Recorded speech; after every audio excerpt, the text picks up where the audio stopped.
ایک صحابی پھر گئے, دوڑے آئے, حضور وہ نہ مل گئے, حضرت جلابیب شہید ہو گئے, حضور یہ ان کی لاش مبارک پڑی ہے. کریم رسول گئے تو صحابی کہنے لگے, حضور یہ 7 لاشیں کافروں کی ہیں, ایک لاش حضرت جلابیب رضی اللہ تعالیٰ عنہ کی ہے. حضور وہاں کھڑے ہیں. اس حدیث کی اصل مسلم شریف میں موجود ہے. میرے نبی پاک صلی اللہ تعالیٰ علیہ وسلم نے فرمایا, دیکھو میرا بہادر 7 کافروں کو قتل کر کے شہید ہوا ہے. یہ 7 کو قتل کر کے شہید ہوا ہے. یہ لفظ ہیں حدیث پاک کے. میرے نبی پاک صلی اللہ علیہ وسلم نے اس شخص کو, جس کو ڈھونڈنے والا بھی کوئی نہیں, لاش اٹھانے والا بھی کوئی نہیں, اس وقت ان کا اپنا موجود بھی کوئی نہیں, یہ لفظ ہے حدیث کے, رنگ کالا, بندہ غریب, دیکھو حضور نے کیسے اندھیرے سے نکالا. اللہ کے رسول سرانے کھڑے ہوئے, اور اتنے اعلیٰ لفظ نہیں ملتے. امام حسین کے لیے ملتے ہیں, چند اور لوگوں کے لیے ملتے ہیں, ہر ایک کے لیے نہیں ملتے. نبی پاک نے اشارہ کیا, ادھر دیکھنا, اشارہ کیا, ان کی لاش مبارک پڑی ہے. فرمایا ھذا منی وانا منہ. یہ نہیں فرمایا یہ جنت میں گیا ہے, یہ نہیں فرمایا پکا جنتی ہے, بلکہ فرمایا ھذا منی.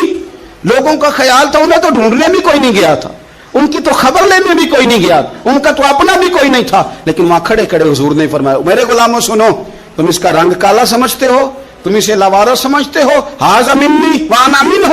فرمایا یہ مجھ سے ہے, میں اس سے ہوں. یہ مجھ سے ہے, میں اس سے ہوں. تو من شدی من تو شدم, ھذا منی وانا منہ, یہ مجھ سے ہے, میں اس سے ہوں.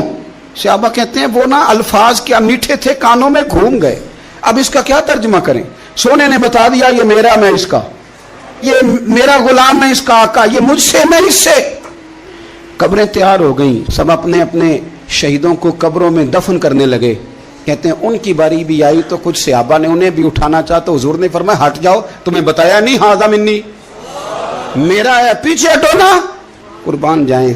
کہتے ہیں سب پیچھے ہٹ گئے. تو جس طرح ماں بیٹا اٹھاتی ہے, حضور نے ایک ہاتھ ان کے سرہانے کے نیچے رکھا, ایک ان کی ٹانگوں کے نیچے رکھا, اور حضور نے یوں اٹھایا. او یارو پتہ نہیں میں کیا کہہ رہا ہوں, یہ حدیث کے لفظ ہیں, مر جانے کو جی چاہتا ہے.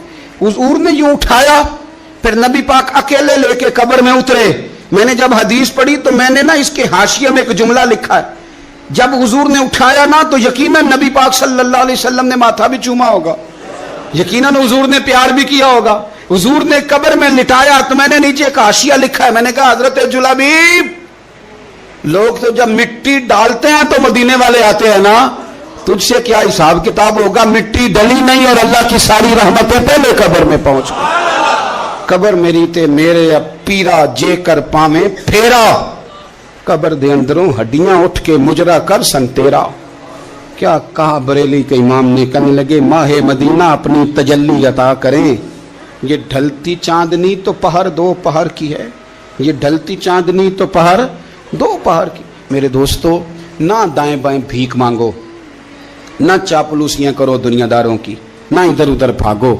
اعلیٰ حضرت کہتے ہیں تم ٹھوکریں کھاتے پھرو گے, ان کے در پہ آ پڑو. قافلہ تو اے رضا اول گیا آخر گیا. حضور کی بارگاہ کی طرف توجہ کریں, رج کے پیار کرے مدینے والے محبوب سے, ہمیشہ مدحت خیر الانام میں گزرے. دعا ہے یہ عمر درود و سلام میں گزرے. آخر دعوا الف میم تو بھی پہلے رانجا یار سی, 14 طبقہ تو دا انتظار سی, او دا انتظار سی.